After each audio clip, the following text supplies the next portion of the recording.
নমস্কার, আমি অনন্যা। গপ্প বন্ধুর আসরে আপনাদের সকলকে স্বাগত জানাই। আজ আমি শোনাব বিভূতিভূষণ বন্দ্যোপাধ্যায়ের গল্প অভিশপ্ত। গল্পটা আপনাদের ভালো লাগলে চ্যানেলটা সাবস্ক্রাইব করতে কিন্তু ভুলবেন না। শুরু হচ্ছে আজকের গল্প অভিশপ্ত। আমার জীবনে সেই একটা অদ্ভুত ব্যাপার সেবার ঘটেছিল। বছর তিনেক আগেকার কথা। আমাকে বরিশালের ওপারে যেতে হয়েছিল একটা কাজে। এই অঞ্চলের একটা গঞ্জ থেকে বেলা প্রায় 12টার সময় নৌকোয় উঠলুম। আমার সঙ্গে এক নৌকোয় বরিশালের এক ভদ্রলোক ছিলেন। গল্পে গুজবে সময় কাটতে লাগলো। সময়টা পুজোর পরেই। দিনমানটা মেঘলা মেঘলা কেটে গেল। মাঝে মাঝে টিপটিপ করে বৃষ্টিও পড়তে শুরু হলো। সন্ধ্যার কিছু আগে কিন্তু আকাশটা অল্প পরিষ্কার হয়ে গেল। ভাঙা ভাঙা মেঘের মধ্যে দিয়ে চতুর্দশীর চাঁদের আলো অল্প অল্প প্রকাশ হলো। সন্ধ্যা হওয়ার সঙ্গে সঙ্গে আমরা বড় নদী ছেড়ে একটা খালে পড়লুম। শোনা গেল খালটা এখান থেকে আরম্ভ হয়ে নোয়াখালীর উত্তর দিয়ে একেবারে মেঘনায় মিশেছে। পূর্ববঙ্গে সেই আমার নতুন যাওয়া। চোখে কেমন সব একটু নতুন ঠেকতে লাগলো। অপরিসর খালের দুধারে বৃষ্টিস্নাত কেয়ার জঙ্গলে মেঘে আধো ঢাকা চতুর্দশীর জ্যোৎস্না চিকমিক করছিল। মাঝে মাঝে নদীর ধারে বড় বড় মাঠ, সটি, বেত, ফার্ন গাছের বন জায়গায় জায়গায় খালের জলে ঝুঁকে পড়েছে। বাইরে একটু ঠান্ডা থাকলেও আমি ছইয়ের বাইরে বসে দেখতে দেখতে যাচ্ছিলাম। বরিশালের সে অংশটা সুন্দরবনের কাছাকাছি। ছোট ছোট খাল ও নদী চারিধারে। সমুদ্র খুব দূরে নয়। 10-15 মাইল দক্ষিণ পশ্চিমেই হাতিয়া ও সন্দ্বীপ। আর একটু রাত হলো। খালের দুপারের নির্জন জঙ্গল অস্ফুট জ্যোৎস্নায় কেমন যেন অদ্ভুত দেখাতে লাগলো। এই অংশে লোকের বসতি একেবারে নেই। শুধু ঘন বন আর জলের ধারে বড় বড় হোগলা গাছ। আমার সঙ্গী বললেন, এত রাতে আর বাইরে থাকবেন না, আসুন ছইয়ের মধ্যে। এসব জঙ্গলে বুঝলেন না। তারপর তিনি সুন্দরবনের নানা গল্প করতে লাগলেন। তাঁর এক কাকা নাকি ফরেস্ট ডিপার্টমেন্টে কাজ করতেন। তাঁরই লঞ্চে করে তিনি একবার সুন্দরবনের নানা অংশে বেরিয়েছিলেন। সেই সব গল্প। রাত প্রায় 12টার কাছাকাছি হলো। মাঝি আমাদের নৌকোয় ছিল মোটে একটি। সে বলে উঠল, বাবু, একটু এগিয়ে গিয়ে বড় নদী পড়বে। এত রাতে একা সে নদীতে পাড়ি জমাতে পারবো না, এখানেই নৌকো রাখি। নৌকো সেখানেই বাঁধা হলো। এদিকে বড় বড় গাছের আড়ালে চাঁদ অস্ত গেল। দেখলুম অপ্রশস্ত খালের দুধারেই অন্ধকারে ঢাকা ঘন জঙ্গল। চারিদিকে কোনো শব্দ নেই। পতঙ্গগুলো পর্যন্ত চুপ করেছে। সঙ্গীকে বললুম, মশাই, এ তো সরু খাল, পাড় থেকে বাঘ লাফিয়ে পড়বে না তো নৌকোর উপর? সঙ্গী বললেন, না পড়লেই আশ্চর্য হব। শুনে অত্যন্ত পুলকে ছইয়ের মধ্যে ঘেঁষে বসলুম।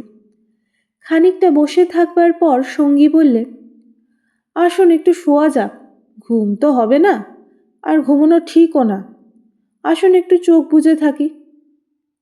খানিকটা চুপ করে থাকবার পর সঙ্গীকে ডাকতে গিয়ে দেখি তিনি ঘুমিয়ে পড়েছেন। মাঝিও জেগে আছে বলে মনে হলো না। ভাবলুম, তবে আমিই বা কেন মিথ্যে মিথ্যে চোখ চেয়ে চেয়ে থাকি। মহাজনদের পথ ধরবার উদ্যোগ করলুম। তারপর যা ঘটল সে আমার জীবনের এক অদ্ভুত অভিজ্ঞতা। শুতে যাচ্ছি, হঠাৎ আমার কানে গেল অন্ধকার বন ঝোপের ওপাশে অনেক দূরে গভীর জঙ্গলের মধ্যে কে যেন কোথাও গ্রামাফোন বাজাচ্ছে। তাড়াতাড়ি উঠে বসলুম। গ্রামাফোন? এই বনে এত রাত্রে গ্রামাফোন বাজাবে কে? কান পেতে শুনলুম, গ্রামাফোন না। অন্ধকারে হিজল হিনতাল গাছগুলো যেখানে খুব ঘন হয়ে আছে, সেখান থেকে কারা যেন উচ্চ কণ্ঠে আর্ত করুণ সুরে কি বলছে। খানিকটা শুনে মনে হলো সেটা একাধিক লোকের সমবেত কণ্ঠস্বর। প্রতিবেশী তেতলার ছাদে গ্রামাফোন বাজালে যেমন খানিকটা স্পষ্ট, খানিকটা অস্পষ্ট, অথচ বেশ একটা একটানা সুরের ঢেউ এসে কানে পৌঁছয়, এও অনেকটা সেই ভাবের। মনে হলো যেন কতগুলো অস্পষ্ট বাংলা ভাষার শব্দও কানে গেল, কিন্তু ধরতে পারা গেল না কথাগুলো কি। শব্দটা মাত্র মিনিট খানেক স্থায়ী হলো, তারপরে অন্ধকার বনভূমি যেমন নিস্তব্ধ ছিল আবার তেমনই নিস্তব্ধ হয়ে গেল। তাড়াতাড়ি ছইয়ের বাইরে এলুম। চারিপাশের অন্ধকার ঝিঙের বীজের মতো কালো, বনভূমি নীরব, শুধু নৌকোর তলায় ভাটার জল কলকল করে বাজছে, আর শেষ রাত্রের বাতাসে জলের ধারে কেয়া ঝোপে এক প্রকার অস্পষ্ট শব্দ হচ্ছে। পাড় থেকে দূরে হিজল গাছের কালো গুঁড়িগুলোর অন্ধকারে এক অদ্ভুত চেহারা হয়েছে। ভাবলাম সঙ্গীদের ডেকে তুলি, আবার ভাবলুম বেচারিরা ঘুমোচ্ছে, ডেকে কি হবে, তার চেয়ে বরং নিজে জেগে বসে থাকি। দাঁড়িয়ে দাঁড়িয়ে একটা সিগারেট ধরালুম, তারপর আবার ছইয়ের মধ্যে ঢুকতে যাব। এমন সময় সেই অন্ধকারে ঢাকা বিশাল বনভূমির কোন অংশ থেকে সুস্পষ্ট অতি উচ্চ আর্তকরুণ ঝিঝি পোকার রবের মতো তীক্ষ্ণ স্বর তীরের মতন জমাট অন্ধকারের বুক চিরে আকাশে উঠল, ওগো নৌকা যাত্রীরা, তোমরা কারা যাচ্ছ? আমরা শ্বাস বন্ধ হয়ে মরলাম, আমাদের ওঠাও ওঠাও, আমাদের বাঁচাও। নৌকার মাঝিটা ধর্মর করে জেগে উঠল। আমি সঙ্গীকে ডাকলুম, মশাই, ও মশাই, উঠুন উঠুন। মাঝি আমার কাছে ঘেঁষে এলো, ভয়ে তার গলার স্বর কাঁপছিল। বললে, আল্লাহ আল্লাহ, শুনতে পেয়েছেন বাবু? সঙ্গী উঠে জিজ্ঞাসা করলে, কি কি মশাই, ডাকলেন কেন? কোনো জানোয়ার টানোয়ার নাকি? আমি ব্যাপারটা বললুম। তিনিও তাড়াতাড়ি ছইয়ের বাইরে এলেন। তিনজনে মিলে কান খাড়া করে রইলুম। চারিদিক আবার চুপ। ভাটার জল নৌকোর তলায় বেঁধে আগের চেয়েও জোরে শব্দ হচ্ছিল। সঙ্গী মাঝিকে জিজ্ঞেস করলেন, এটা কি তবে? মাঝি বললে, হ্যাঁ বাবু, বাই কীর্তিপাশার ঘর। সঙ্গী বললেন, তবে তুই এত রাত্রে এখানে নৌকো রাখলি কেন, বেকুব কোথাকার? মাঝি বললে, তিনজন আছি বলেই রেখেছিলাম বাবু, ভাটার টানে নৌকো পিছিয়ে নেবার তো জো ছিল না। কথাবার্তার ধরন শুনে সঙ্গীকে বললুম, কি মশাই, কি ব্যাপার, আপনি কিছু জানেন নাকি? ভয়ে যত না হোক বিস্ময়ে আমরা কেমন হয়ে গিয়েছিলাম। সঙ্গী বললেন, ওরে, তোর সেই কেরোসিনের ডিবেটা জ্বাল, আলো জেলে বসে থাকা যাক, রাত এখনো ঢের। মাঝিকে বললুম, তুই শব্দটা শুনতে পেয়েছিলি? সে বললে, হ্যাঁ বাবু, আওয়াজ কানে গিয়েই তো আমার ঘুম ভেঙে গেল। আমি আরও দুবার নৌকো বেয়ে যেতে যেতে ও ডাক শুনেছি। সঙ্গী বললেন, এটা এ অঞ্চলের একটা অদ্ভুত ঘটনা, তবে এই জায়গাটা সুন্দরবনের সীমানায় বলে আর এ অঞ্চলে কোনো লোকালয় নেই বলে শুধু নৌকোর মাঝিদের কাছেই এটা সুপরিচিত। এর পেছনে একটা ইতিহাস আছে, সেটা অবশ্য নৌকোর মাঝিদের পরিচিত নয়, সেইটাই আপনাকে বলি শুনুন। তারপর ধূমায়িত কেরোসিনের ডিবার আলোয় অন্ধকার বনের বুকের মধ্যে বসে সঙ্গীর মুখে কীর্তিপাশার গড়ের ইতিহাসটা শুনতে লাগলুম। ৩০০ বছর আগেকার কথা। মুনিম খাঁ তখন গৌড়ের সুবাদার। এই অঞ্চলে তখন ১২ ভূঁইয়ার ২ প্রতাপশালী ভূঁইয়া রাজা রামচন্দ্র রায় ও ঈশা খাঁ মসনদী আলীর খুব প্রতাপ। মেঘনার মোহনার বাহির সমুদ্র, যাকে এখন সন্দ্বীপ চ্যানেল বলে, সেখানে তখন মগ আর পর্তুগিজ জলদস্যুরা শিকার অন্বেষণে সেন পক্ষীর মতো ওঁত পেতে বসে থাকত। সেই সময় এখানে এরকম জঙ্গল ছিল না। এই সমস্ত জায়গা তখন কীর্তি রায়ের অধিকারে ছিল। এইখানে তার সুদৃঢ় দুর্গ ছিল। মগ জলদস্যুদের সঙ্গে তিনি অনেকবার লড়েছিলেন। তাঁর অধীনে সৈন্য সামন্ত, কামান, যুদ্ধের কোষা সবই ছিল। সন্দ্বীপ তখন ছিল পর্তুগিজ জলদস্যুদের প্রধান আড্ডা। এদের আক্রমণ থেকে আত্মরক্ষা করবার জন্যে এ অঞ্চলে অনেক জমিদারকেই সৈন্যবল দৃঢ় করে গড়তে হতো। এ বনের পশ্চিম ধার দিয়ে তখন আর একটা খাল বড় নদীতে পড়ত। বনের মধ্যে তার চিহ্ন এখনো আছে। কীর্তি রায় অত্যন্ত অত্যাচারী এবং দুর্ধর্ষ জমিদার ছিলেন। তার রাজ্যে এমন সুন্দর মেয়ে কমই ছিল যে তার অন্তঃপুরে একবার না ঢুকেছে। তাছাড়া তিনি নিজেও এক প্রকার জলদস্যু ছিলেন। তার নিজের অনেকগুলি বড় ছিপ ছিল। আশেপাশের জমিদারি, এমনকি নিজের জমিদারির মধ্যেও সম্পত্তিশালী গৃহস্থের ধনরত্ন, স্ত্রী, কন্যা লুটপাট করার মতো অসৎ কার্যে সেগুলো ব্যবহৃত হতো। কীর্তি রায়ের পাশের জমিদারি ছিল কীর্তি রায়ের এক বন্ধুর। এরা ছিলেন চন্দ্রদ্বীপের রাজা রামচন্দ্র রায়ের পত্তনিদার। অবশ্য সে সময় অনেক পত্তনিদারের ক্ষমতা এখনকার স্বাধীন রাজাদের চেয়েও বেশি ছিল। কীর্তি রায়ের বন্ধু মারা গেলে তার তরুণ বয়স্ক পুত্র নরনারায়ণ রায় পিতার জমিদারির ভার পান। নরনারায়ণ তখন সবে যৌবনে পদার্পণ করেছেন। অত্যন্ত সুপুরুষ, বীর ও শক্তিমান। নরনারায়ণ কীর্তি রায়ের পুত্র চঞ্চল রায়ের সমবয়সী বন্ধু। সেবার কীর্তি রায়ের নিমন্ত্রণে নরনারায়ণ রায় তার রাজ্যে দিন কতকের জন্যে বেড়াতে এলেন। চঞ্চল রায়ের তরুণী পত্নী লক্ষ্মী দেবী স্বামীর বন্ধু নরনারায়ণকে দেবরের মতো স্নেহের চোখে দেখতে লাগলেন। দু একদিনের মধ্যেই কিন্তু সে স্নেহের চোটে নরনারায়ণকে বিব্রত হয়ে উঠতে হলো। নরনারায়ণ রায় তরুণ বয়স্ক হলেও একটু গম্ভীর প্রকৃতির। বিদ্যুৎ চঞ্চলা তরুণী বন্ধুপত্নীর ব্যঙ্গ পরিহাসে গম্ভীর প্রকৃতি নরনারায়ণের মান বাঁচিয়ে চলা দুষ্কর হয়ে পড়ল। স্নান করে উঠেছেন, মাথার তাজ খুঁজে পাওয়া যায় না। নানা জায়গায় খুঁজে হয়রান হয়ে তার আশা ছেড়ে দিয়ে বসে আছেন। হঠাৎ কখন নিজের বালিশ তুলতে গিয়ে দেখেন তার নিচেই তার চাপা আছে। যদিও এর আগেও তিনি বালিশের নিচে খুঁজেছেন। তার প্রিয় তরবারিখানা দুপুর থেকে বিকেলের মধ্যে 5 বার হারিয়ে গেল। আবার 5 বারই সম্পূর্ণ অপ্রত্যাশিত স্থান থেকে খুঁজে পাওয়া গেল। তাম্বুলে এমন সব দ্রব্যের সমাবেশ হতে লাগলো যা কোনো কালেই তাম্বুলের উপকরণ নয়। তরল মস্তিষ্ক বন্ধুপত্নীকে কিছুতেই এঁটে উঠতে না পেরে অত্যাচার জর্জরিত নরনারায়ণ রায় ঠিক করলেন তার বন্ধুর স্ত্রীটি একটু ছিটগ্রস্ত। বন্ধুর দুর্দশায় চঞ্চল রায় মনে মনে খুব খুশি হলেও বাইরের স্ত্রীকে বললেন, 2 দিনের জন্য এসেছে বেচারি, ওকে তুমি যেরকম বিব্রত করে তুলেছ, ও আর কখনো এখানে আসবে না। দিন কয়েক এরকমে কাটবার পর কীর্তি রায়ের আদেশে চঞ্চল রায়কে কি কাজে হঠাৎ গৌড়ে যাত্রা করতে হলো। নরনারায়ণ রায় ও বন্ধুপত্নী কখন কি করে বসে সেই ভয় দিন কতক সশঙ্ক অবস্থায় কালযাপন করবার পর নিজের বজরায় উঠে হাঁপ ছেড়ে বাঁচলেন। যাবার সময় লক্ষ্মীদেবী বলে দিলেন, এবার আবার যখন আসবে ভাই, এমন একটি বিশ্বাসী লোক সঙ্গে এনো যে রাত দিন তোমার জিনিসপত্র ঘরে বসে চৌকি দেবে, বুঝলে তো? নরনারায়ণ রায়ের বজরা রায়মঙ্গলের মোহনা ছাড়িয়ে যাওয়ার একটু পরেই জলদস্যুদের দ্বারা আক্রান্ত হল। তখন মধ্যাহ্নকাল। প্রখর রৌদ্রে বজরার দক্ষিণ দিকের দিকবলয় প্রসারী জলরাশি সানানো তলোয়ারের মতো ঝকঝক করছিল। সমুদ্রের সে অংশে এমন কোনো নৌকো ছিল না যারা সাহায্য করতে আসতে পারে।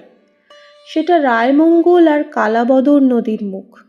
সেখানেই বার সমুদ্র, সন্দ্বীপ চ্যানেল, জলদস্যুদের প্রধান ঘাঁটি। নরনারায়ণের বজরার রক্ষীরা কেউ হত হলো, কেউ সাংঘাতিক জখম হলো। নিজে নরনারায়ণ দস্যুদের আক্রমণ প্রতিহত করতে গিয়ে উরুদেশে কিসের খোঁচা খেয়ে সংজ্ঞাশূন্য হয়ে পড়লেন। জ্ঞান হলে দেখতে পেলেন তিনি এক অন্ধকার স্থানে শুয়ে আছেন। তার সামনে কি যেন একটা বড় নক্ষত্রের মতো জ্বলছে। খানিকক্ষণ জোরে চোখের পলক ফেলবার পর তিনি বুঝলেন যাকে নক্ষত্র বলে মনে হয়েছিল তা প্রকৃতপক্ষে একটি অতি ক্ষুদ্র গবাক্ষ পথে আগত দিবালোক। নরনারায়ণ দেখলেন তিনি একটি অন্ধকার কক্ষের আর্দ্র মেঝের উপর শুয়ে আছেন। ঘরের দেওয়ালে স্থানে স্থানে সবুজ শ্যাওলার তল গজিয়েছে। আরও কদিন, আরও করাত কেটে গেল। কেউ তার জন্যে কোনো খাদ্য আনলে না। তিনি বুঝলেন যারা তাকে এখানে এনেছে তাকে না খেতে দিয়ে মেরে ফেলাই তাদের উদ্দেশ্য। মৃত্যু, সামনের নির্মম মৃত্যু। সে দিনমানও কেটে গেল। আঘাতজনিত ব্যথা এবং ক্ষুধা তৃষ্ণায় অবসন্ন দেহ নরনারায়ণের চোখের সামনে থেকে গবাক্ষ পথের শেষ দিবালোক মিলিয়ে গেল। তিনি অন্ধকার ঘরের পাষাণ শয্যায় ক্ষুধা কাতর দেহ প্রসারিত করে অধীরভাবে মৃত্যুর অপেক্ষা করতে লাগলেন। প্রকৃতির একটা ক্লোরোফর্ম আছে। যন্ত্রণা পেয়ে মরছে এমন প্রাণীকে মৃত্যু যন্ত্রণা থেকে বাঁচাবার জন্যে সেটা মুমূর্ষ প্রাণীকে অভিভূত করে। ধীরে ধীরে যেন সেই দয়াময়ী মৃত্যুতন্দ্রা এসে তাকেও আশ্রয় করলে। অনেকক্ষণ পরে, কতক্ষণ পরে তা তিনি বুঝতে পারলেন না, হঠাৎ আলো চোখে লেগে তার তন্দ্রাঘোর কেটে গেল। বিস্মিত নরনারায়ণ চোখ মেলে দেখলেন তার সামনে প্রদীপ হস্তে দাঁড়িয়ে তার বন্ধুপত্নী লক্ষ্মী দেবী। কথা বলতে গিয়ে লক্ষ্মী দেবীর ইঙ্গিতে নরনারায়ণ থেমে গেলেন। লক্ষ্মী দেবী হাতের প্রদীপটি আঁচল দিয়ে ঢেকে নরনারায়ণকে তাকে অনুসরণ করতে ইঙ্গিত করলেন। একবার নরনারায়ণের সন্দেহ হলো, এসব স্বপ্ন নয় তো। কিন্তু ওই যে দীপশিখার উজ্জ্বল আলোয় আর্দ্র ভিত্তি গাত্রে সবুজ শ্যাওলার দল স্পষ্ট দেখা যায়। নরনারায়ণ শক্তিমান যুবক, ক্ষুধায় দুর্বল হয়ে পড়লেও নিশ্চিত মৃত্যুর গ্রাস থেকে বাঁচবার উৎসাহে তিনি দৃঢ় পদে অগ্রবর্তিনী ক্ষিপ্রগামিনী বন্ধুপত্নীর পশ্চাৎ পশ্চাৎ চললেন। একটা বক্রগতি পাথরের সিঁড়ি দিয়ে উপরে উঠে একটি দীর্ঘ সুড়ঙ্গ পার হবার পর তিনি দেখলেন যে তাঁরা কীর্তি রায়ের প্রাসাদের সামনের খালধারে এসে পৌঁছেছেন। লক্ষ্মী দেবী একটা ছোট বেতে বোনা থলি বার করে তার হাতে দিয়ে বললেন, এতে খাবার আছে, এখানে খেও না। তুমি সাঁতার জানো, খাল পার হয়ে ওপারে গিয়ে কিছু খেয়ে নাও, তারপর যত শিগগির পারো পালিয়ে যাও। ব্যাপার কি নরনারায়ণ রায় একটু একটু বুঝলেন। তার বিস্তৃত জমিদারি কীর্তি রায়ের জমিদারির পাশেই, এবং তার অবর্তমানে কীর্তি রায়ই দনুজমর্দন দেবের বংশধরদের ভবিষ্যৎ পত্তনিদার। অত বড় বিস্তৃত ভূসম্পত্তি সৈন্য সামন্ত কীর্তি রায়ের হাতে এলে তিনি কি আর কিছু গ্রাহ্য করবেন? কীর্তি রায় যে মাথা নিচু করে আছেন তার এই কি কারণ নয় যে তার এক পাশে বাকলা চন্দ্রদ্বীপ, অন্য পাশে ভুলুয়ার প্রতাপশালী ভূঁইয়া রাজা লক্ষণমাণিক্য? প্রদীপের আলোয় নরনারায়ণ দেখলেন তার বন্ধুপত্নীর মুখে সে চটুল হাস্যরেখার চিহ্নও নেই। তার মুখখানি সহানুভূতিতে ভরা মাতৃমুখের মতন স্নেহকোমল হয়ে এসেছে। তাদের চারিপাশে গাঢ় অন্ধকার, মাথার উপর আকাশের বুক চিরে দিগন্ত বিস্তৃত উজ্জ্বল ছায়াপথ। নিকটেই খালের জল জোর ভাটার টানে তীরের হোগলা গাছ দুলিয়ে কলকল শব্দে বড় নদীর দিকে ছুটেছে। নরনারায়ণ আবেগপূর্ণ সুরে জিজ্ঞাসা করলেন, বউ ঠাকুরুন, চঞ্চল কি এর মধ্যে আছে? লক্ষ্মী দেবী বললেন, না ভাই, তিনি কিছু জানেন না। এসব শ্বশুর ঠাকুরের কীর্তি, এই জন্যে তাকে অন্য জায়গায় পাঠিয়েছেন। এখন আমার মনে হচ্ছে গৌটোর সব মিথ্যে। নরনারায়ণ দেখলেন লজ্জায় দুঃখে তার বন্ধুপত্নীর মুখ বিবর্ণ হয়ে উঠেছে। লক্ষ্মী দেবী আবার বললেন, আমি আজ জানতে পারি খিড়কিকরের পাইক সর্দার আমায় মা বলে। তাকে দিয়ে দুপুর রাতের পাহারা সব সরিয়ে রেখে দিয়েছিলাম। তাই নরনারায়ণ বললেন, বউ ঠাকুরুন, আমার এক বোন ছোটবেলায় মারা গিয়েছিল। তুমি আমার সেই বোন, আজ আবার ফিরে এলে। লক্ষ্মী দেবীর পদ্মের মতো মুখখানি চোখের জলে ভেসে গেল। একটু ইতস্তত করে বললেন, ভাই বলতে সাহস পাইনে, তবুও একটা কথা বলছি, বোন বলে যদি রাখো। নরনারায়ণ জিজ্ঞাসা করলেন, কি কথা বউ ঠাকুরুন? লক্ষ্মী দেবী বললেন, তুমি আমার কাছে বলে যাও ভাই যে শ্বশুর ঠাকুরের কোনো অনিষ্ট চিন্তা তুমি করবে না। নরনারায়ণ রায় একটুখানি কি ভাবলেন, তারপর বললেন, তুমি আমার প্রাণ দিলে বউ ঠাকুরুন, তোমার কাছে বলে যাচ্ছি, তুমি বেঁচে থাকতে আমি তোমার শ্বশুরের কোনো অনিষ্ট চিন্তা করব না। বিদায় নিতে গিয়ে নরনারায়ণ একবার জিজ্ঞাসা করলেন, বউ ঠাকুরুন, তুমি ফিরে যেতে পারবে তো? লক্ষ্মী দেবী বললেন, আমি ঠিক যাব। তুমি কিন্তু যত দূর পারো সাঁতরে গিয়ে তারপর ডাঙায় উঠে চলে যেও। নরনারায়ণ রায় সেই ঘন কৃষ্ণ অন্ধকারের মধ্যে নিঃশব্দ খালের জলে পড়ে মিলিয়ে গেলেন। লক্ষ্মী দেবীর প্রদীপটা অনেকক্ষণ বাতাসে নিভে গিয়েছিল। তিনি অন্ধকারের মধ্যে দিয়ে শ্বশুরের গড়ের দিকে ফিরলেন। একটু দূরে গিয়েই তিনি দেখতে পেলেন পাশের ছোট খালটায় দুখানা ছিপ মশালের আলোয় সজ্জিত হচ্ছে। ভয়ে তার বুকের রক্ত জমে গেল। সর্বনাশ, এরা কি তবে জানতে পেরেছে? দ্রুত পদে অগ্রসর হয়ে গুপ্ত সুড়ঙ্গের মুখে এসে তিনি দেখলেন সুড়ঙ্গের পথ খোলাই আছে। তিনি তাড়াতাড়ি সুড়ঙ্গের মধ্যে ঢুকে পড়লেন। কীর্তি রায় বুঝতেন নিজের হাতের আঙুল যদি বিষাক্ত হয়ে ওঠে তো তাকে কেটে ফেলাই সমস্ত শরীরের পক্ষে মঙ্গল। পরদিন আবার দিনের আলো ফুটে উঠল, কিন্তু লক্ষ্মী দেবীকে আর কেউ কোনোদিন দেখেনি। রাতের হিংস্র অন্ধকার তাকে গ্রাস করে ফেলেছিল। নরনারায়ণ রায় নিজের রাজধানীতে বসে সব শুনলেন। গুপ্ত সুড়ঙ্গের দুধারের মুখ বন্ধ করে কীর্তি রায় তার পুত্রবধূর শ্বাসরোধ করে তাকে হত্যা করেছেন। শুনে তিনি চুপ করে রইলেন।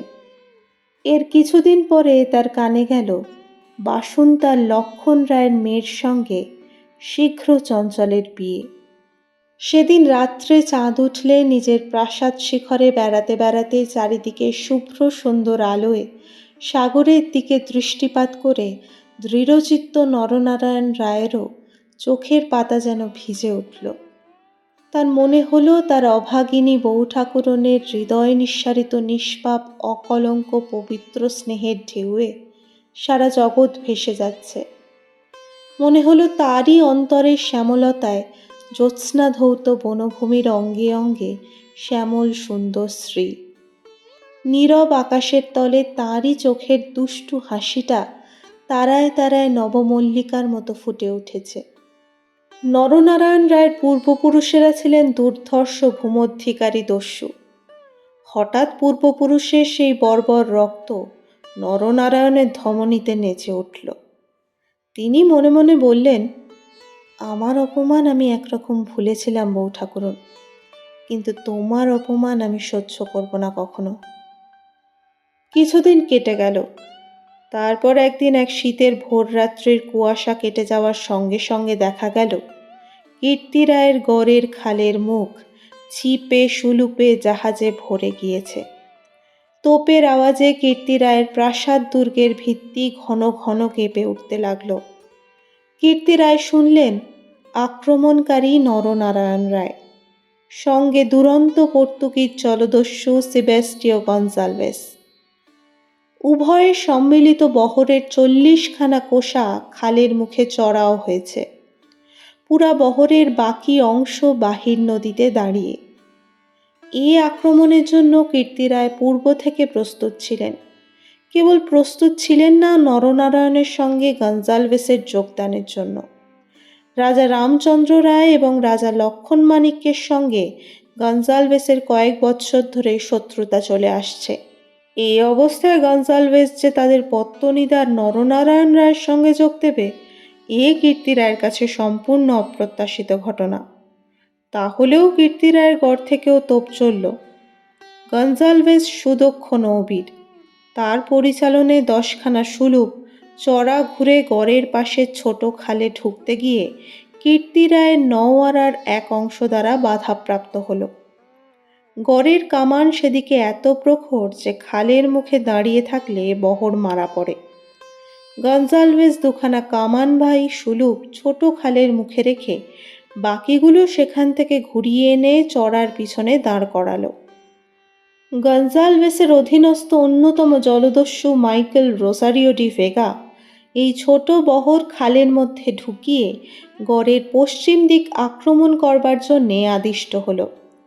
অতর্কিত আক্রমণে কীর্তি রায়ের নওয়ারা শত্রুবহর কর্তৃক ছিপি আঁটা বোতলের মতো খালের মধ্যে আটকে গেল। বাড় নদীতে গিয়ে যুদ্ধ দেবার মতো ক্ষমতা তাদের আদৌ রইল না। তবুও তাদের বিক্রমে রোজারিও অনেকক্ষণ পর্যন্ত কিছু করে উঠতে পারলে না। কীর্তি রায়ের নৌবহর দুর্বল ছিল না। কীর্তি রায়ের গড় থেকে পর্তুগিজ জলদস্যুদের আড্ডা সন্দ্বীপ খুব দূরে নয়, কাজেই কীর্তি রায়ের নৌবহর সুদৃঢ় করে করতে হয়েছিল।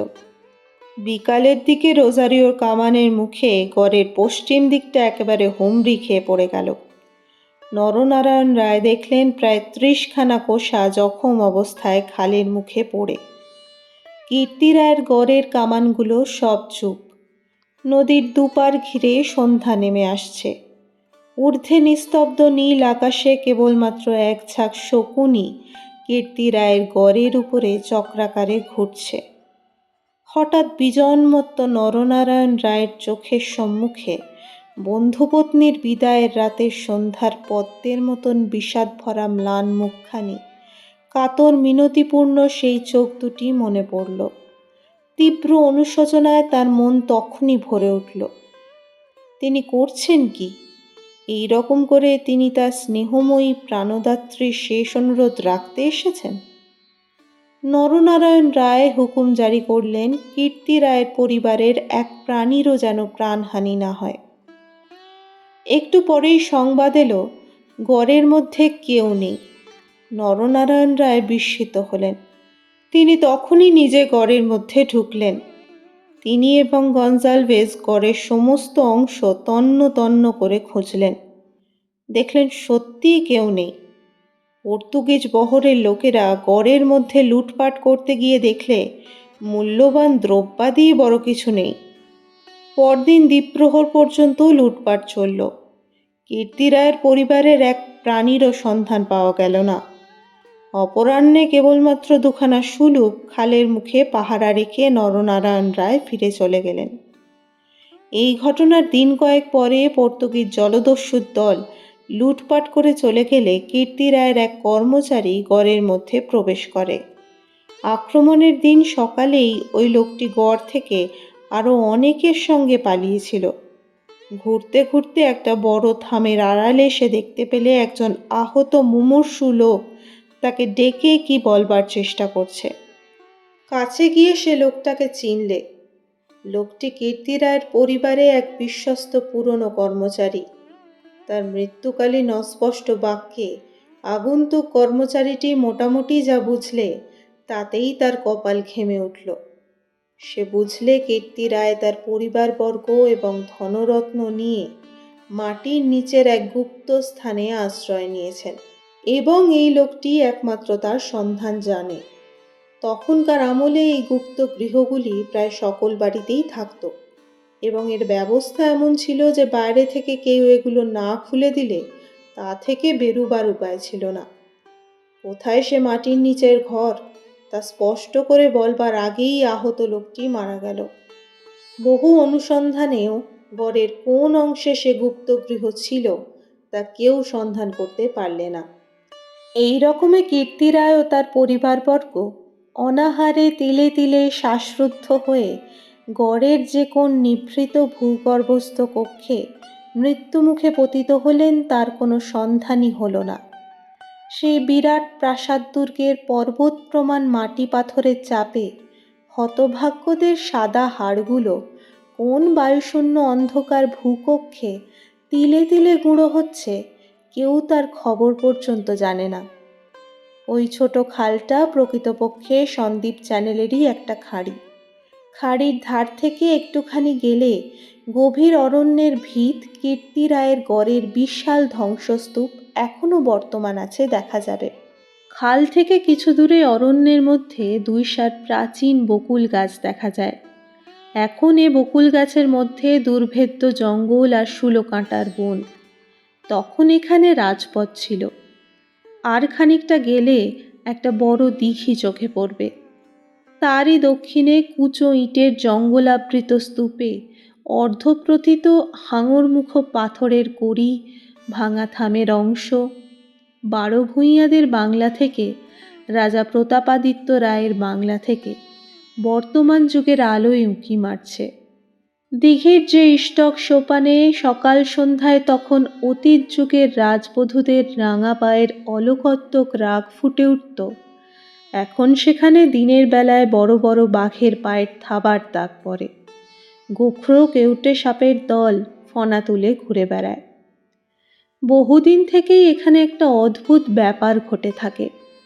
দুপুর রাতে গভীর বনভূমি যখন নীরব হয়ে যায়, হিনতাল হিজল গাছের কালো গুঁড়িগুলো অন্ধকারে যখন বনের মধ্যে প্রেতের মতো দাঁড়িয়ে থাকে, সন্দ্বীপ চ্যানেলের জোয়ারের ঢেউয়ের আলোকোৎক্ষেপী লোনা জল খাড়ির মুখে জোনাকির মতো জ্বলতে থাকে, তখন খাল দিয়ে নৌকো বেয়ে যেতে যেতে মোম মধু সংগ্রাহকেরা কতবার শুনেছে অন্ধকারে বনের এক গভীর অংশ থেকে কারা যেন আর্তস্বরে চিৎকার করছে, ওগো পথযাত্রীরা, ওগো নৌকা যাত্রীরা, আমরা যে এখানে শ্বাসরুদ্ধ হয়ে মারা গেলাম, দয়া করে আমাদের তুলো, ওগো আমাদের তুলো। ভয়ে বেশি রাত্রে এ পথে কেউ নৌকো বাইতে চায় না। শুনছিলেন বিভূতিভূষণ বন্দ্যোপাধ্যায়ের লেখা অভিশপ্ত। গল্পটা আপনাদের কেমন লাগলো লাইক ও কমেন্ট করে জানাতে ভুলবেন না। সেই সঙ্গে এরকম আরও অনেক গল্প শোনার জন্য সাবস্ক্রাইব করুন গপ্পবন্ধু অনন্যাকে। দেখা হচ্ছে পরের পর্বে। ততক্ষণ সঙ্গে থাকুন, গপ্পে থাকুন।